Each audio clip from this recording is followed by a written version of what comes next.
Para sa mga seafarer o yung mga nasa barko, kung 6 months validity ang kontrata mo or 9 months validity, ito po yung good news sa inyo.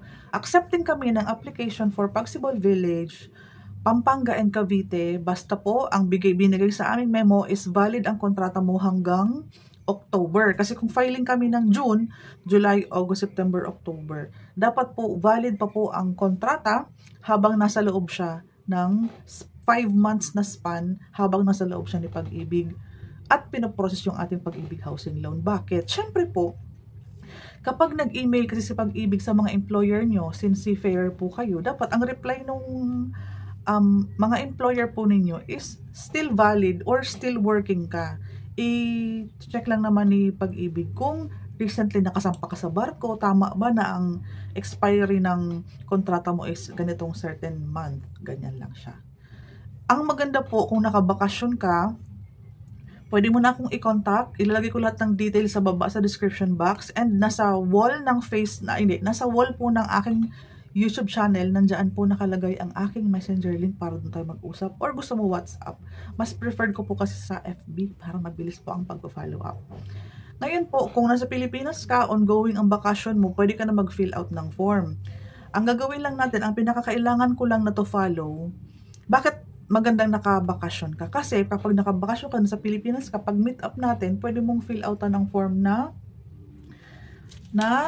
ikaw mismo ang mag-fill out ng form, original pirma mo, makukuha mo yung SPA, yung nakaspa. Ang mga to follow na lang excuse me, ang mga to follow na lang po is bagong kontrata na may tatak ng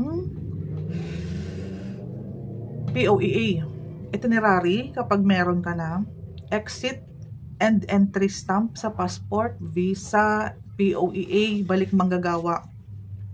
Yan na lang po ang mga to follow kasi nga paalis ka pa lang po. So yan po ang good news sa mga inquiry ko ng mga OFW, mga seafarer po na naka sea base, hindi land base, yung mga nasa barko.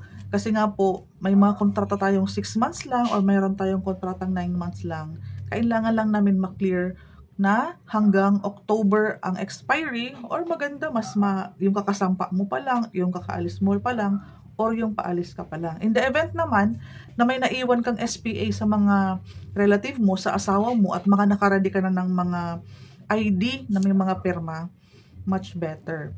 Pag may mga ibang katanungan, baka may kakilala kang seafarer na gustong mag-avail nitong ating Pagsibol Village na no down payment, 0 down payment, filing this year, loan takeout this year, alin man dyan po ang mga maging first batch, sila po ang first for filing, second batch, so on and so forth. Tuloy-tuloy po yan. Hanggat meron tayong mga available units, tuloy-tuloy po ang ating selling. Basta, tentative, mid-year, mga June, July, ganyan po, pwede na kami mag-start. Kaya as early as now, ngayon po ay April, May, June, o April, May, nag-start na kami mag-complete ng mga documents. Pinapolish na namin yung mga dapat ayusin. Kung may problema sa pangalan, sa status, sa mga IDs, sa mga expired na IDs, meron pa tayong mahabang panahon na ayusin yung mga dapat ayusin. Okay po, paki-chat na lang po ako para mag-usap tayo sa Messenger.